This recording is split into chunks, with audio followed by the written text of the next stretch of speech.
ঝিঙে চিংড়ির যুগলবন্দি।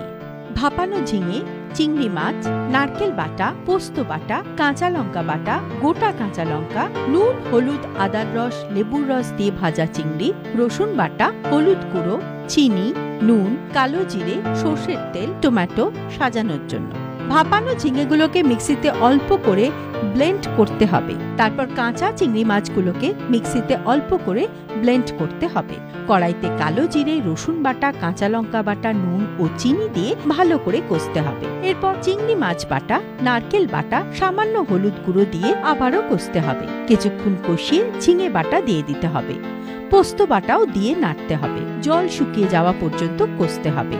নামিয়ে নিয়ে উপরে টমেটো আর ভাজা চিংড়ি মাছ সাজিয়ে দিলেই রেডি ঝিঙে চিংড়ির যুগলবন্দি। রাঁধুনি রোজ দুপুর 1:30টায় আকাশ 8-এ।